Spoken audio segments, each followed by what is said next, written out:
big table, and a lot of, me and Uncle Ivan did the farming. Grandpa was retired even then.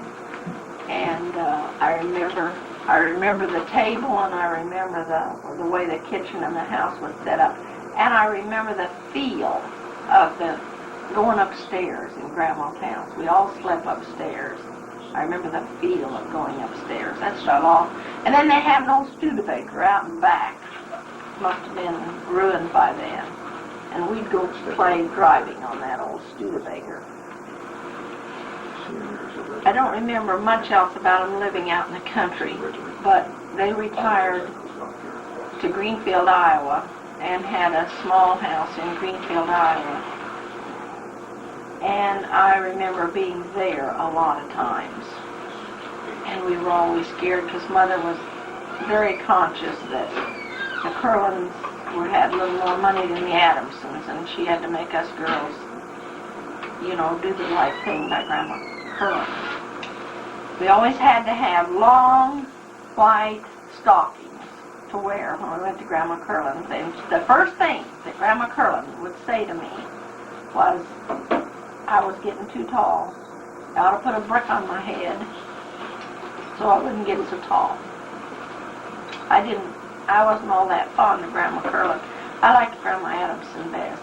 My mother's mother and father were John Alexander and Ella Rebecca Dickey Adamson. And Grandpa Adamson died of a cerebral hemorrhage, a massive cerebral hemorrhage, when he was in his early 40s. And Grandma had to raise the 3 kids that were left. There was 2 married. I was 6 weeks old, so I never knew my Grandpa Adamson. But they tell the story that he was milking a cow, and he had this stroke, and he fell over, and Aunt Ruby was 3 years old, and she ran to the house and got Grandma, but he was gone. So I don't remember anything about Grandpa Adamson. But Grandma Adamson was always real nice to us girls. We used to, she later, when I remember, had an apartment in a private home in Greenfield. And we would go there, and she'd let us have coffee. She'd let us drink coffee. You'd never get coffee at Grandma Kirlin's. But I liked to go to Grandma Adamson's. And she was poor. She worked doing everything. There was no Social Security in those days. She was a tall, thin lady, and she cleaned houses, and she cleaned offices, and she picked cherries, and she did everything to earn a living, because that's the only thing you could do in those days if you were a widow lady. So I remember Grandma Adamson. There were 8, I think, aunts and uncles on my dad's side, the Kirlin side, and there must have been 5 on my mother's side. They lived, most of them, around the area of Greenfield, Iowa. And my mother and dad lived there until 1926, when he got a job. I was born in that locality. He got a job at the Maytag Washer Company in Newton, Iowa. And they went to Newton, and that's where I grew up. But every Saturday night, or every Friday night, we went back to Greenfield. Newton was never home to my mother and dad. Home was at Greenfield, because that's where all the aunts and uncles and cousins and everything was. And we'd go back to Greenfield and spend Saturday and part of Sunday until Daddy and Mother joined the Latter-day Saint Church, and then we'd just go and spend Saturday. My uncles, there was Uncle Allie Kirlin, and he was a quiet man, bald headed with big ears. And he never said much. And Uncle Archie talked all the time. And Daddy always said he made up stories and stretched the truth, and he probably did, but he had good stories. And we mostly went to Grandpa and Grandma's. I don't remember being at any of the aunts and uncles on my dad's side very much. Because they all came to Grandpa and Grandma's. But on my mother's side, Grandma didn't have room, so we always went to Aunt Opal. On my mother's side, went to Aunt Opal and Uncle Ray's house. And I grew up more with the cousins on my mother's side, which I think is typical on most families. When we grew up, my mother and Dad were married in Nevinville, Iowa in 1918, and they had 3 girls. And my oldest sister was Agatha Marguerite, then I was in the middle, and then my younger sister Carol. And we grew up, like I say, in Newton, Iowa, and went to school there. I should probably mention my Grandpa Dickey, who was my mother's grandfather. And he lived in Greenfield, and we didn't get to go visit him very much because he was so old, and he also had a second wife. And we didn't go there very much, but he always held us and sang songs to us, and he raised the biggest tomatoes. And Henry Field Nursery always came and got seeds from Grandpa Dickey's tomatoes. I remember that. When Aunt Opal was probably the closest, and Uncle Ray, because they came to live with us when they first got married in Newton, and Carmen was born at our house. So Carmen and Dale and Donna were probably our closest cousins that we knew.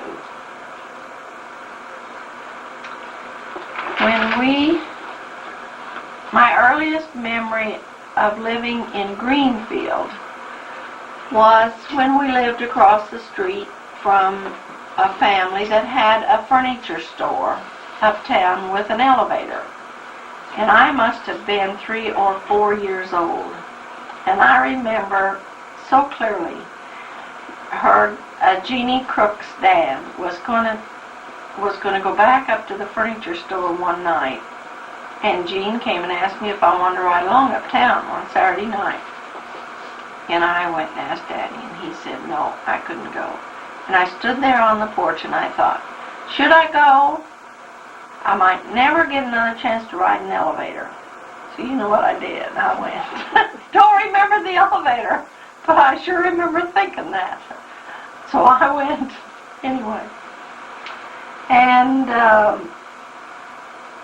my first memory of Newton, when we moved to Newton, I remember that we lived in a house that had a cement floor and just had rugs over that cement floor. I don't remember anything else about it except that it had a cement floor. Then we moved over on 9th Street to a small house.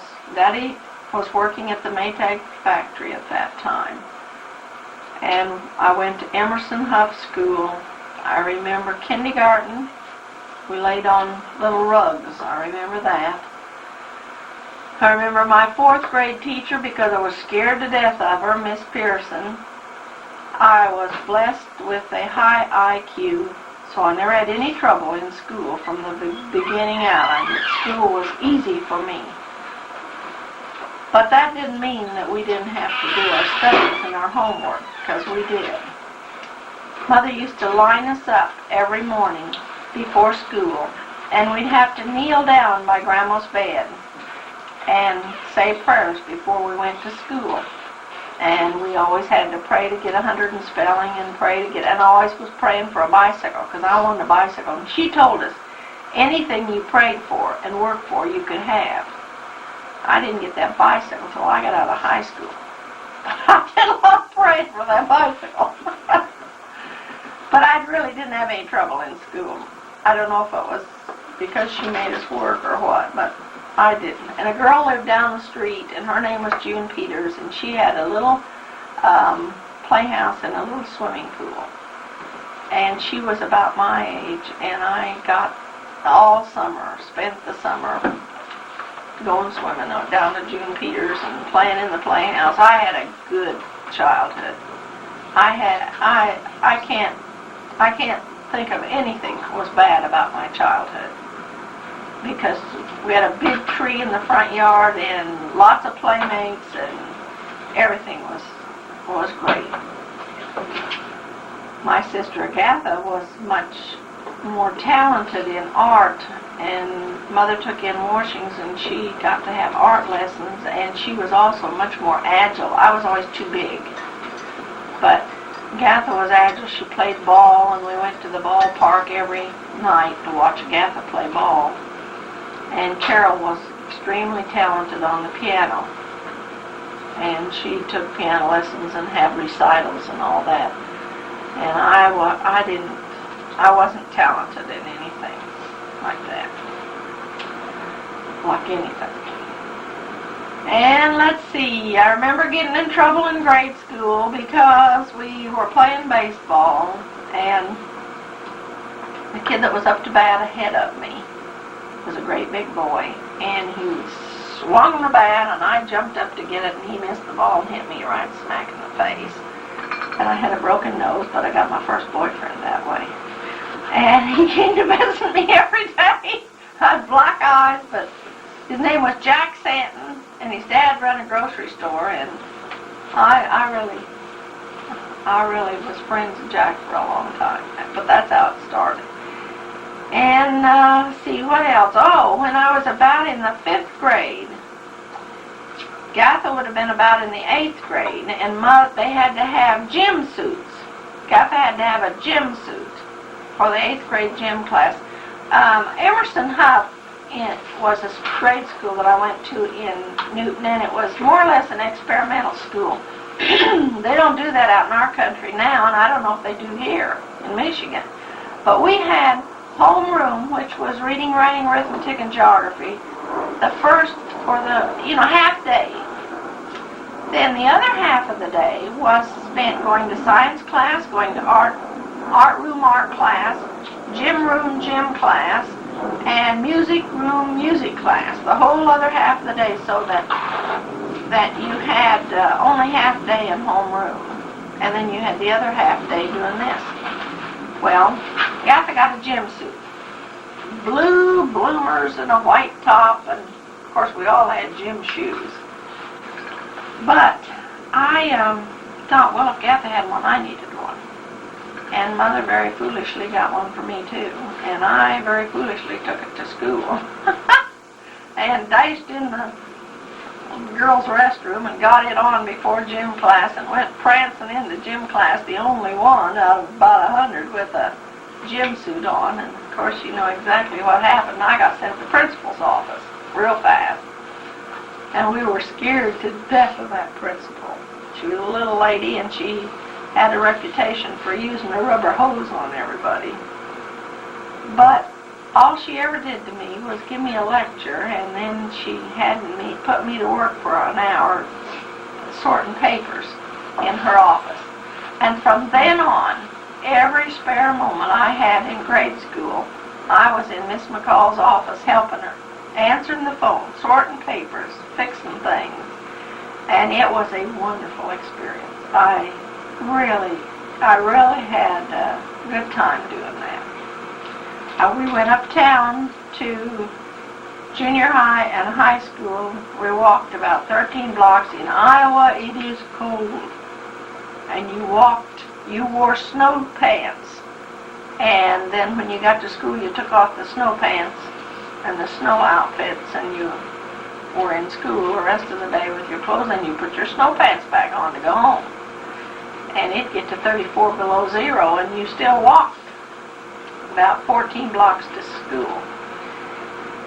And of course, Gatha had a little hard time with school. She was taking normal training, and she had a hard time with it, so I'd drill her all the way to school. And she took Latin, which was way over her head, and I'd drill her in Latin. I can still count to 10 in Latin, although I never took Latin, just from drilling her on the way to school. And I took the easy subjects like typing and shorthand and penmanship and those things. where she had to take, the only hard one I ever took was biology, which I hated with a passion. The rest of it was easy for me. And I graduated 7th out of 183, so that didn't do too bad. And then I went to work. Well, my senior year in high school, I only went to school half days, and I worked the other half day as a cashier at a Montgomery Ward store, which was fun. And I worked there maybe a year out of high school. I don't know, not too long. And then Mr. Higdon at the Maytag Company asked me to come over there to work, and much to my disgust, because I didn't want to do it. It was a fancy office, but I liked it at Montgomery Ward. My folks wanted me to go to the Maytag Company. So what did you do at Montgomery Ward? I was cashier. Stood up above. They had a place up above. The cashier stood up there, and they had these little cups, and the clerk would put the money and the sales slip in the little cup and screw it on, pull the cord, and it'd go shooting up in the air. And then I'd make change up there and put it in, and then send it back down to them. That's the way they worked in those days. And you saw everybody in town, and you knew everybody in town, and it was fun. Didn't make much money, but it was fun. But anyway, Mother and Daddy decided that got a chance to go to the Maytag office. That was the place in town to work, was the Maytag office. So I went to the Maytag office to work, and I worked there 3.5 years before. The thing I didn't like about the Maytag Company was that I was back in a specific office, in a specific job, and then you don't get to see anybody, and it was kind of dull. What we did is I learned IBM key punching back in the days when, this has been 41 years ago, no, about 45 years ago. Back in the days when it was real new, it was a new thing. What we did was they kept a running inventory all the time on everything in the Maytag Washer Company. And every day we got big stacks of paper of invoices that they had used the day before, see, and that's how they kept track of their inventory. And the first 6 months that I worked there, learning the key punch, they threw away everything I did. That's the way they taught you. So that when they finally started you at the end of 6 months, you didn't make any mistakes.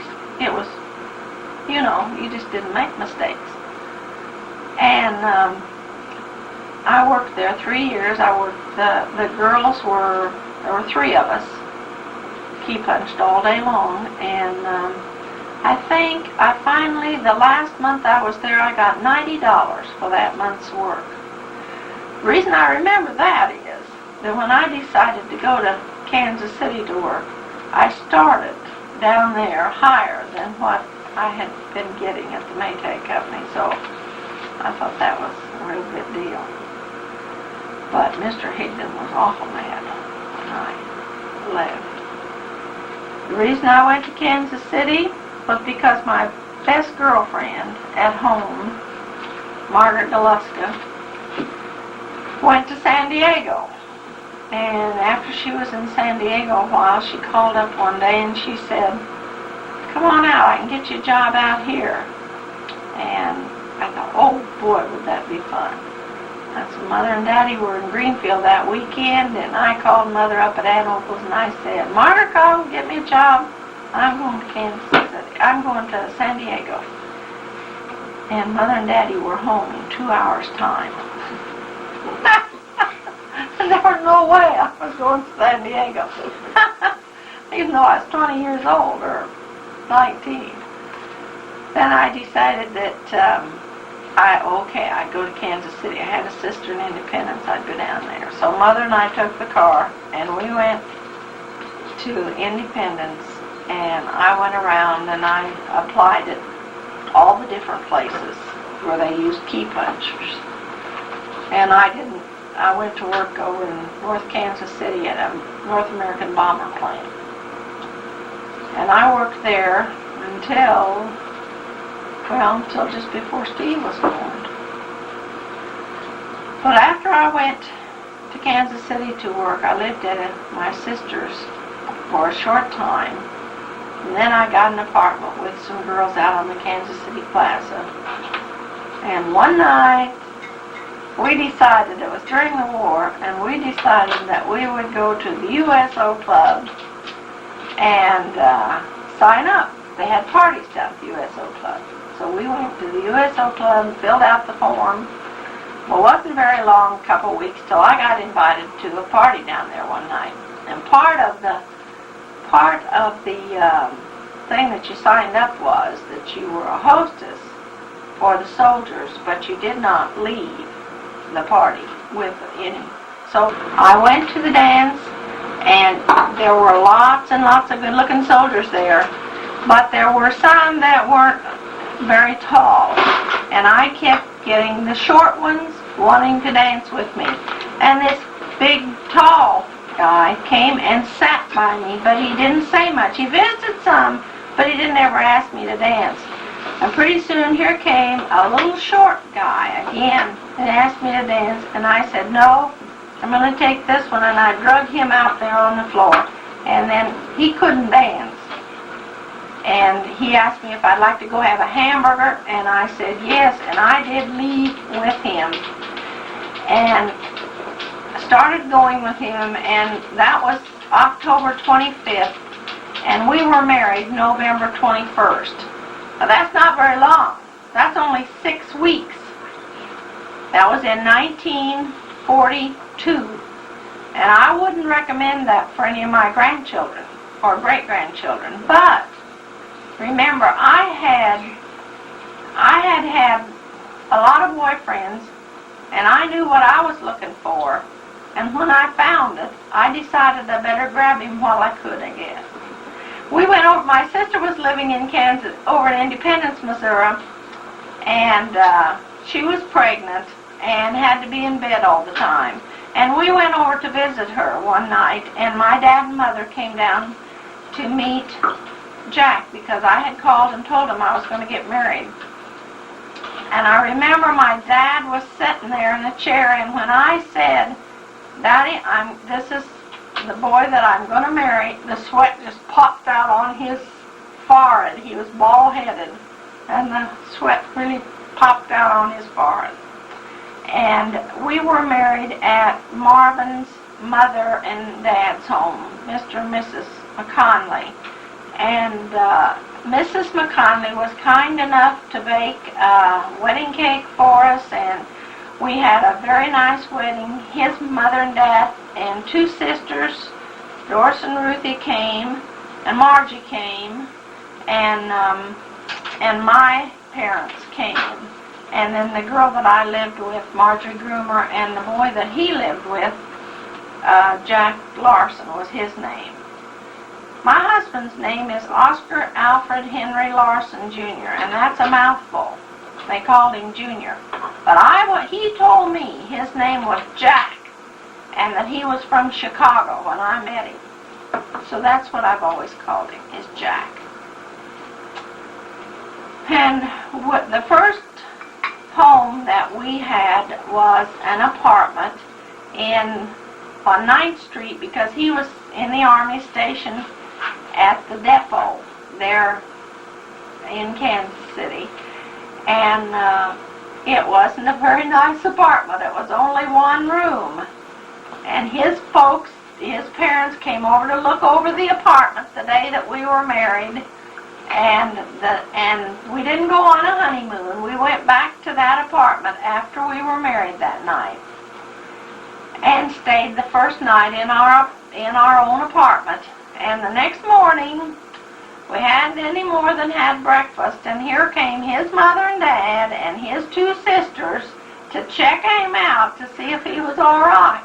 That was always scared me to death. But anyway, they came to visit, so we had our first guests the first morning that we were married. We took a honeymoon after we'd been married 3.5 years and went to the Ozarks. Remember, we were under war conditions. He was in the Army 5 years, and we had gas rationing, and you couldn't go any place because you had to you couldn't drive the cars. So we went to the nearest spot that you could go from Kansas City down to the Ozarks for a week's vacation. And it was a wonderful vacation. But unfortunately, he got into some poison ivy. So he had poison ivy all over his body for about, I don't know, it must have taken 8 or 10 days to get over that stuff, because he was really sick when we got back to Kansas City. And after we lived about a year, he had to be close to the depot. After we lived on 9th Street for a couple of years, I think it was. Then we moved over on North Cliff Drive into a nice apartment, and we're on the 2nd floor first and then on the 4th floor. And that's where we were living when Steve was born. And I was working over in North Kansas City, so it was North Kansas City, Kansas. So I had a long bus ride or carpool ride every day to get to work. And when I became pregnant with Steve, after about a month or a month and a half, why, the doctor said I couldn't work anymore or I wouldn't be able to carry him. So I had to quit work and stay home.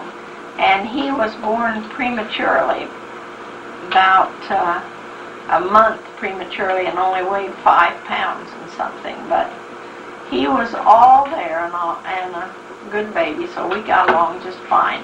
His sister Doris came and stayed. Well, first his mother and my mother both came and stayed a week when I came home from the hospital. And then Doris came and stayed a month. So I had all kinds of help in that when he was little. And I might tell you that in those days, when you had a baby, you were in the hospital 10 days. You did not dangle your feet until the 10th day. And we lived in the apartment building, so he had to carry me upstairs, 28 steps up the stairs, because they did not let you walk up and down stairs.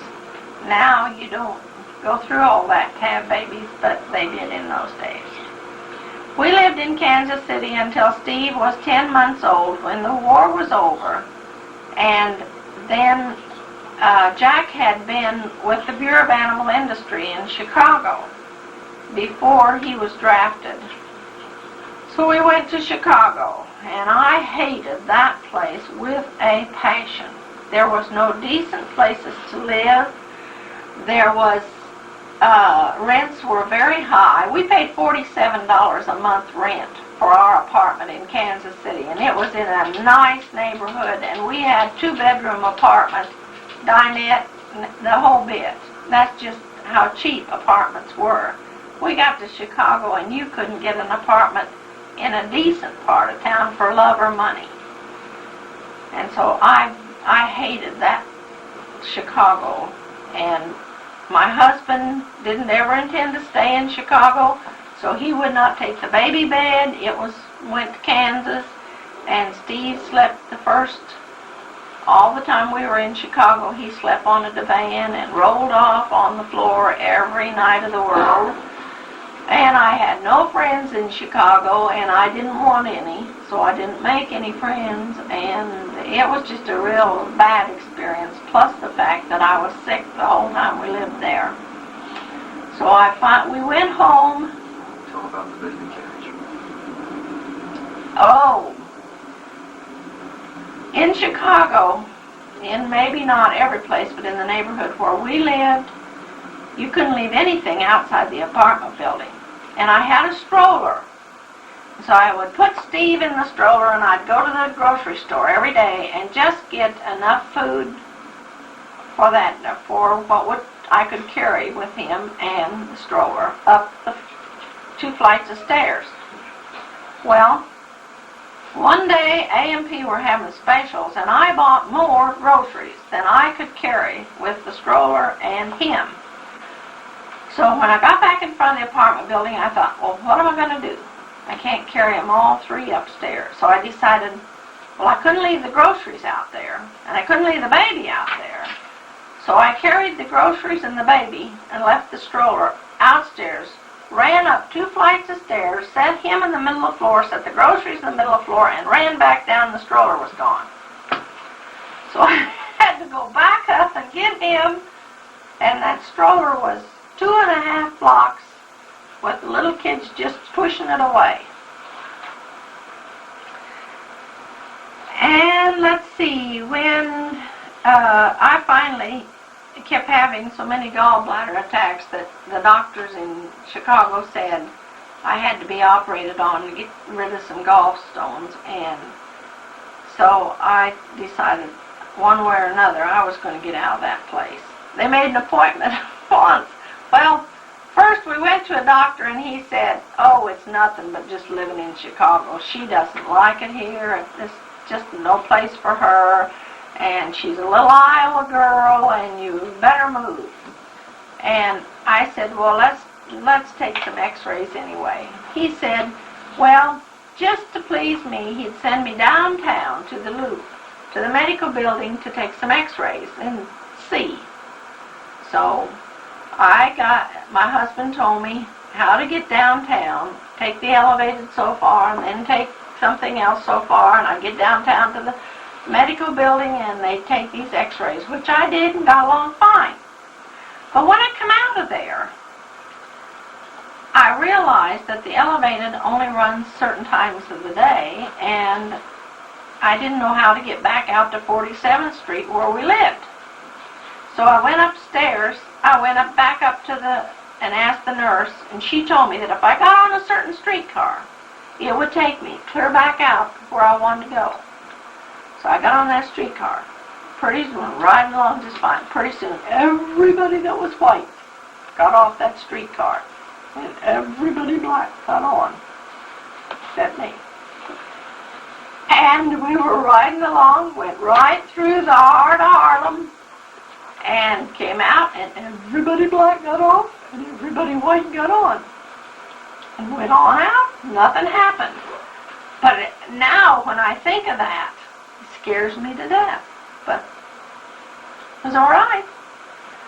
But anyway, he said then from the x-rays, when we went back to the doctor said, well, I hit it right on the head. She's got gallstones. We've got to operate on her. And he arranged for a surgeon. I was supposed to go to a certain hospital and have my gallbladder out. And when the day came, I was supposed to check in at 4 o'clock in the afternoon. My mother and dad came from Iowa to get Steve, took him back to Iowa, and when the time came at 1 o'clock in the afternoon, I called the hospital and I said, forget it. I'm not going to any hospital in Chicago. So they brought Steve back in, and that was in the fall. And Christmas Day, my mother-in-law had a cerebral hemorrhage and passed away out in McPherson, Kansas. And so we went home for the funeral. We had a little coupe and made a bed for Steve up in the back. And we drove to Iowa and left Steve with my mother and dad in Newton, Iowa. And we went on to Kansas for the funeral. And then after the funeral, I went to Kansas City to the doctor that had delivered Steve, and he recommended a surgeon, and I had my gallbladder out, and I stayed with my sister until Mother and Daddy brought Steve down. I think they had him about 7 weeks in all that time. And then we went, I told Jack there was no way I was going back to Chicago to live, that if he didn't want to farm or live out in Kansas or something, that was it. So we went to Kansas and started farming, and he said it's the best thing that ever happened because that's what he always wanted to do, really. So we lived in McPherson, Kansas. Didn't you go out there on the farm first and just stay there until he came? No, he went out first and stayed till I came. No, he stayed home.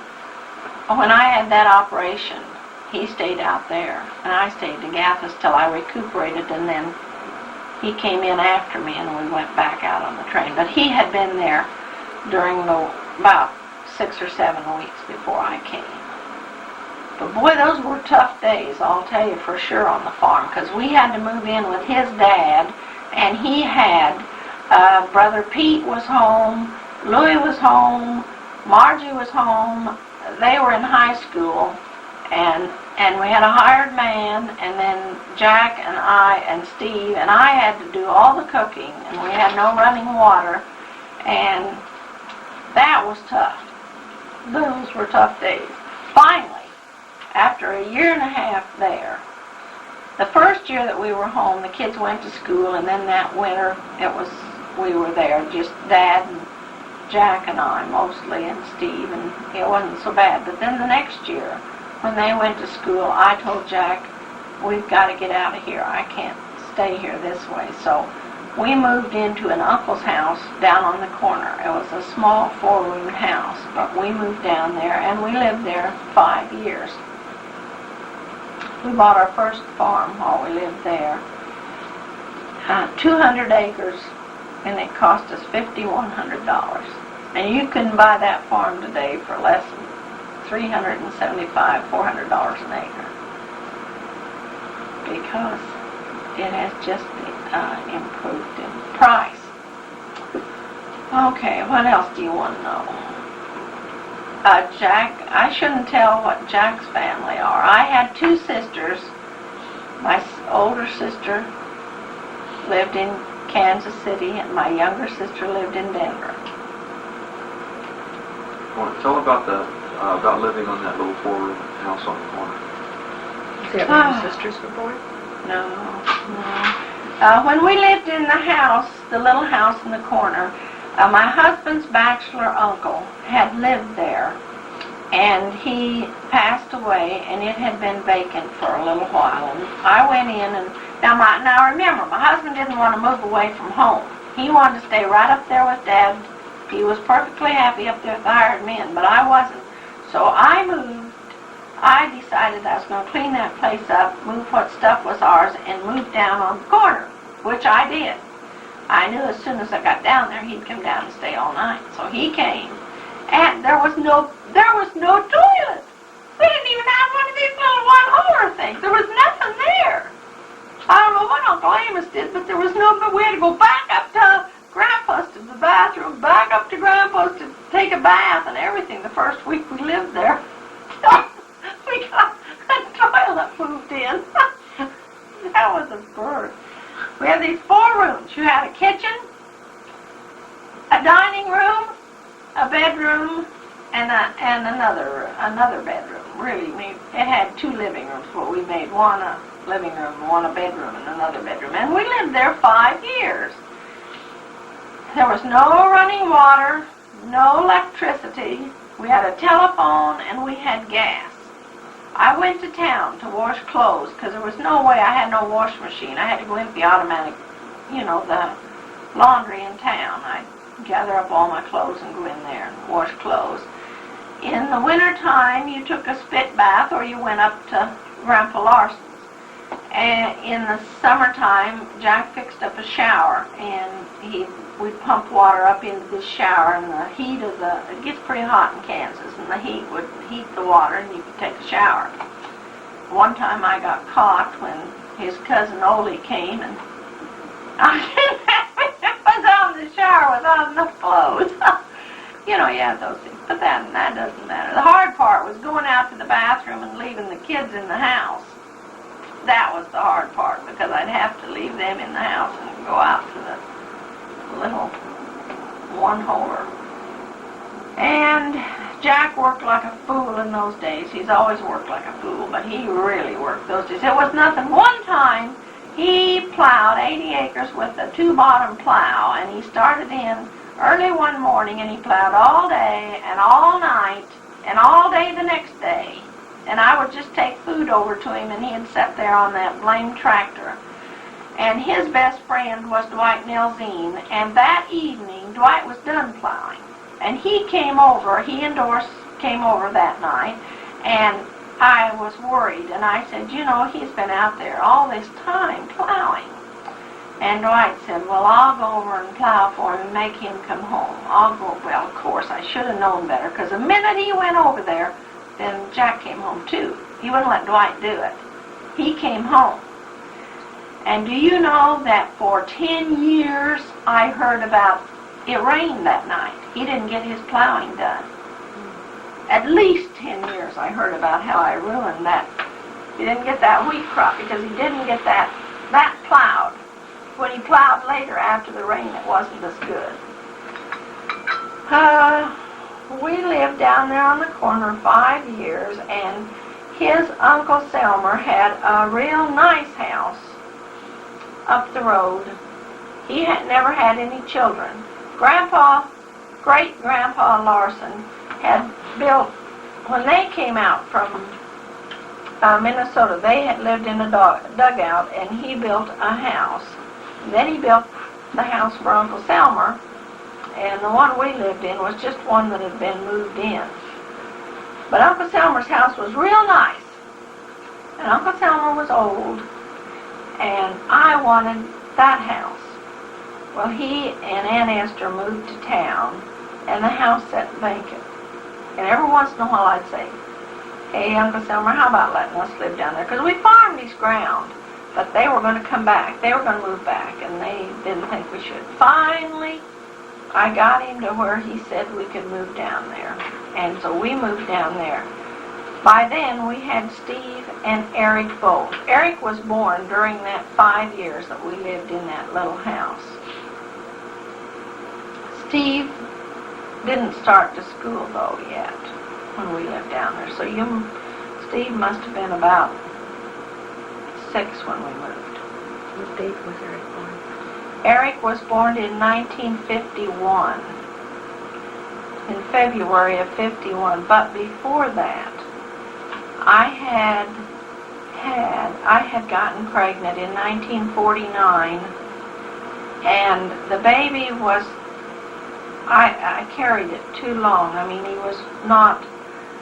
was due. See, Steve was early and Henry was late.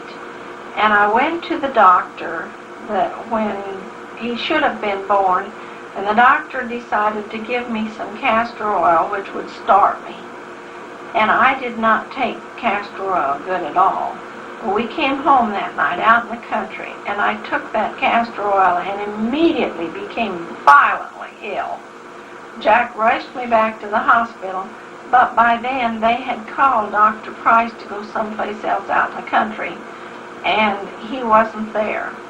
And this actually happened. They crossed my legs and held me with ether for some 20 minutes because I wasn't hardly in the hospital with Steve more than 20 minutes before he was born. I mean, the only thing I remember about his birth was them hollering, "It's going to be fast, it's going to be fast," and Jack was still downstairs checking me in when I was rushing to the delivery room. And Henry was much the same thing, except that they tried to hold it back. And he got ether pneumonia and died 2 days later. He also was born without a rectal opening. And Dr. Price tried to operate on him, but he had a child born that way when he was in service, and he thought there was no hope, and he really didn't do a good job operating. My dad's oldest brother, Uncle Allie, was a twin who had been born without a rectal opening. But it is possible for a child to live 3 days. And had we known then what we know now, we would have taken it immediately to Wichita. And probably they would have been able to do surgery that would have saved it. But we didn't know that, and we trusted our doctor and unfortunately lost Henry.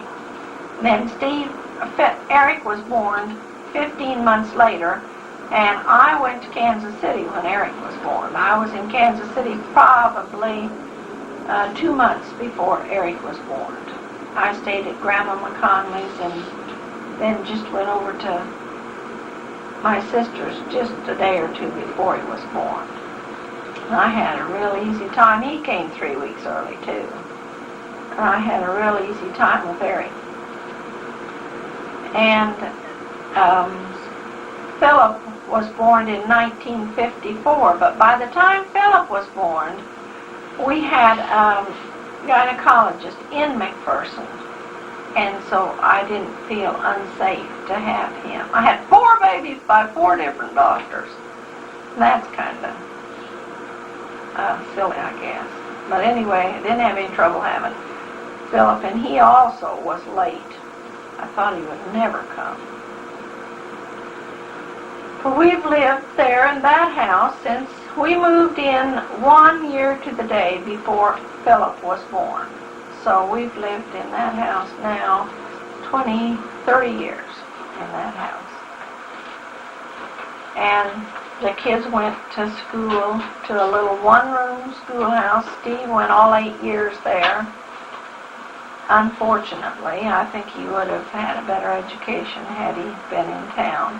And the other kids went to Galvin. Eric went to Galva High School all the way through, and then Topeka Law School.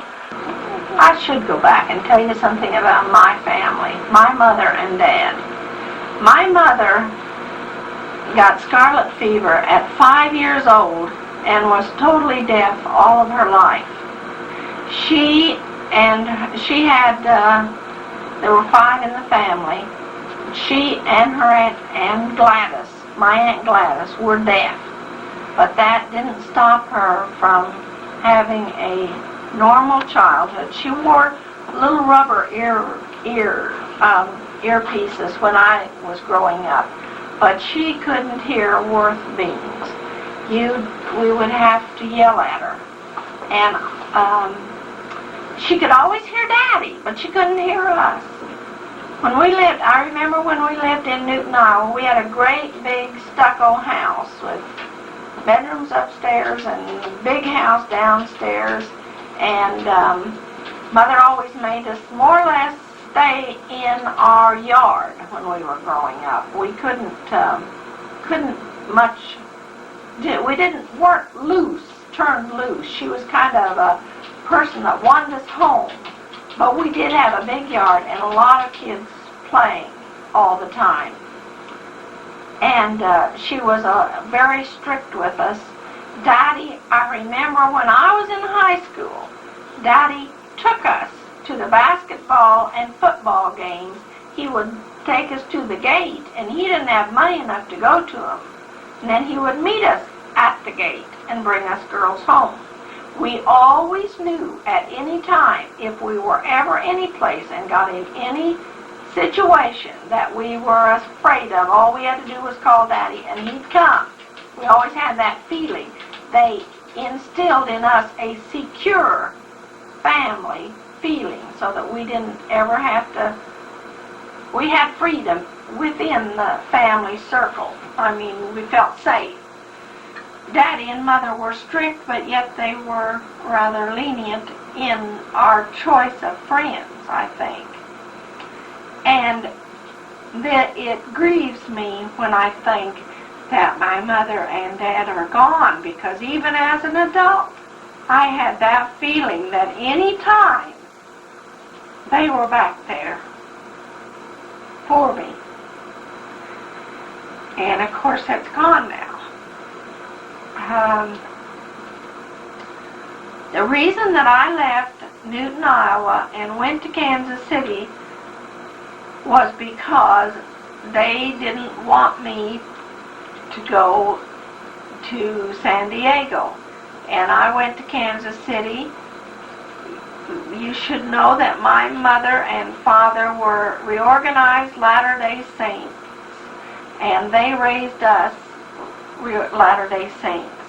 And when I went to Kansas City to Independence, I could have gone to work as a church secretary, as secretary to one of the Quorums of 12 or something, but I chose not to. I've often wondered if my life would have been any different had I taken a job for the church. When Jack and I lived in McPherson was the first experience that we really had as far as religion went, because he was a Lutheran, had been born and raised a Lutheran, and I was a Latter-day Saint, and there were no Latter-day Saints out in that part of the country. When Steve became old enough that I felt like he should be in Sunday school or something, the only thing to do was to take him to the Lutheran Sunday school. So I took him to Sunday school, and I sat in the car, and he went into Sunday school the first 3 years that he went to Sunday school. Jack didn't go along at all.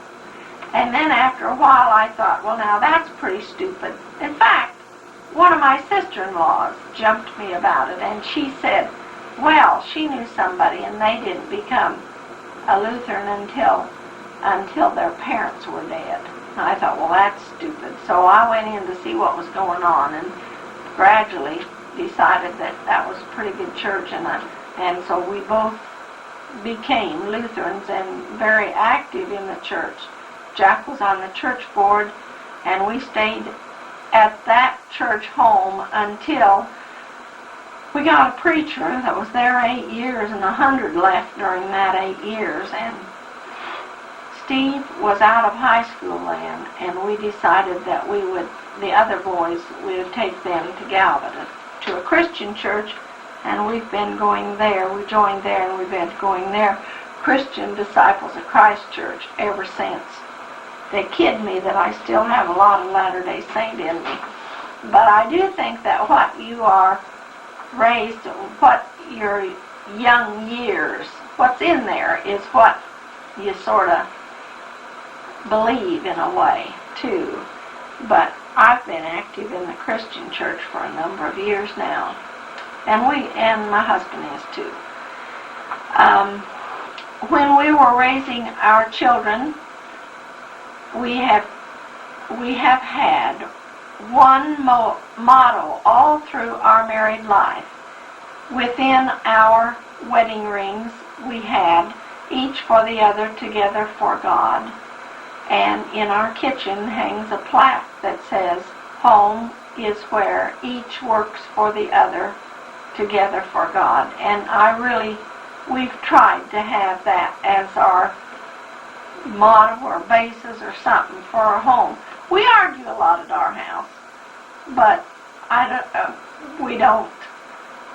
nobody gets mad at anything. It's all just arguing. My husband is a farmer. He has cattle. I mean, he is strictly a farmer. He doesn't work off the farm and farm too. He's a farmer. And he has worked terribly awful hard. From the first land that we bought, I told you about, he has kept buying every year or every few years, added to it, to where we have a pretty good sized farm now. And a lot of cattle now, more than we ought to have. How many acres do you have? Well, about 1,600 acres of land, and probably 400 head of cattle. And he still works way too hard. We have one son that farms with us now, and he's gradually taking over the work end of the operation. Besides cattle, what is the main crop? Wheat. We have wheat, and we have milo, alfalfa, pasture, sorghum grains, and we don't have chickens and pigs. Jack never liked chickens and pigs. He said they don't make any money. The boys were in 4-H, but he never would let them have cattle in 4-H because he said 4-Hers don't know how to raise cattle. They full feed them from the time they get them, and they full feed them till the fat hangs all over them, and then they give them a premium for selling them, and that's not teaching a boy how to raise cattle, because that's not a true profit. That's not the way you do it. And so he never was very much with 4-H, but the boys were all in 4-H anyway. I saw to that. They raised pigs for 4-H. And he'd let them have pigs, but he didn't go to the the man that had the fancy registered pigs and buy him a pig and let him raise it for 4-H. He went strictly to the sale barn, bought from the sale what was on the market at market price, and they could have that and raise it for 4-H. And one time, in the years that they were in 4-H, they came out with the champions. Caused all the neighbors cry because they didn't. Our kids made money on their pigs, but they didn't have the champions that made big premiums, you know, that you have at the state fair. One time, they got to go to the state fair. And that was when Gary came and showed part of Philip's and part of Eric's and Gary, and he really thought he was in 4-H too that summer. We had a nephew, my sister's boy, that came every summer and stayed with us. He was 1 day older than Philip, and he was a little pill the first week he was there because he was starved to death. He never had, his mother worked and he didn't, he thought he didn't get everything he needed to eat, I guess. Anyway, he was always starved. And then he was a pill the last day he was there because he didn't want to go home. He was always going to stay, but he had to go home. And he usually stayed 6 weeks every summer. He and Philip really had a good time. And I should tell you, too, that my husband had an Aunt Mabel, and he's probably too bashful, he probably won't tell you, but Aunt Mabel was a Collingwood. She married a Collingwood. She never had any children, and her husband was quite wealthy. And when he died, he left. When he died, he left everything to Aunt Mabel. When Aunt Mabel died, she left everything to her family, and not her brothers and sisters, but to her 11 nieces and nephews. So my husband inherited 400 acres, free and clear, from Aunt Mabel, which helped our farming operation a lot, and gave us the boost at the time that we needed it to really come out all right. Aunt Mabel was a very good influence on our lives because she always wanted us to show up well, and if you needed help, Aunt Mabel was always there to help. She taught me to clean my first chicken. I had no idea how to clean a chicken.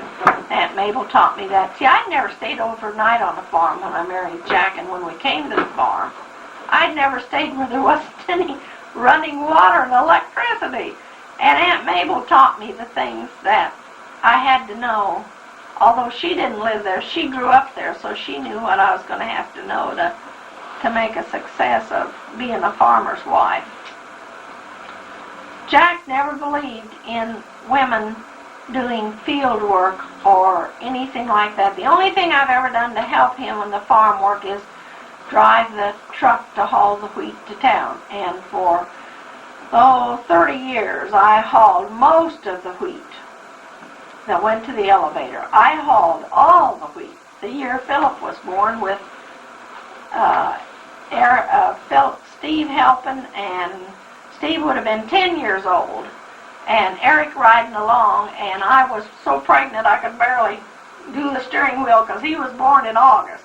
But we hauled all the wheat that year, about 10,000 bushels. And I did my share of the wheat hauling and the feeding, but I never milked a cow, and I never drove a tractor as far as working in the field. I never went to a sale when he bought cattle and those things. The Larson women did not do that. I went to work when Steve graduated from high school. I knew that if I wanted my boys to graduate from college, I knew if Steve was going to college, we were going to have a better cash flow to go. So I had worked with Floyd Leeds in Kansas City, the IBM. He took over at night and did payroll that I did in the daytime. And I did the payroll for 1,200 people weekly payroll for 1,200 people at North American Bomber Plant when I worked there during the war. And then Floyd did the other payroll at night on the machines. In those days, when you did payroll, you punched in their hours and their time, which shifted from week to week, time to time. They always had to have a bond deduction. They had to have things out, and then you printed the checks and everything. So it was kind of a complicated operation. When I decided to go back to work, Floyd Leeds was working in McPherson, Kansas, had his own accounting firm doing income taxes. So I went up to Floyd and said, how about it? I got to have a job. My boy's going to go to college. I got to have a little more money. And he said, okay, in January, when tax season started, I could come to work if I would go to work for $1.25 an hour and work only during tax season. Because the first year, he didn't figure he'd make any money on me. He'd lose money on me. And so I went to work and learned income taxes strictly by working there and asking questions and finding out how to do it, and that was how I started in income tax. And this season will be my 20th season of doing income taxes. Or either 19 or 20 anyway. I think 1963 was my first income tax. And I missed 4 years when I went to the law firm, but I did taxes while I was at the law firm on the side. So I've had that many years anyway, 20 years. And when Eric was in high school, I felt like he was enough. Well, Eric was born 40 years old. He always was, he had asthma, and he was kind of the one. Steve was the playboy. Eric was not. He really was. He really was the playboy of the family. And Eric was the serious one. So I decided that Eric had asthma, he couldn't farm, he better learn something else. So I went to Floyd and I said, Floyd, Eric's a junior in high school and he's darn smart. And I said, I want him to work this tax season in the accounting office. And good old Floyd, I was up to about $1.65 an hour by then. Good old Floyd, he said, yeah, I'll take him on. He can work from 1 o'clock in the afternoon on if you'll drop back to $1.25 an hour. And then I can pay him $1.25 an hour. And so I did. And Eric never knew it until he was way out of school, because I didn't want him to know I dropped back in order for him to get the job. But he worked there that tax season, and then he passed his internal revenue test so that he had his internal revenue certificate. And when he went to Washburn, Floyd got him a job with Kirlin who was an accountant in Topeka, who did not have his internal revenue certificate. So Eric signed all Kirlin's income taxes the first year that he was at Washburn. And he was at Washburn 7 years. He did income taxes on the side. And it's worked out. He's a tax attorney now. But that's how Eric got started in taxes, was with Floyd. And Steve went to K-State and went on to school. I worked for Floyd for 13 and a half years. And unfortunately, in 1973, we did one tax season, and it seemed like Floyd, you'd have to know Floyd to know what a kind of a person he was. But he could be working, doing an income tax, adding on the adding machine,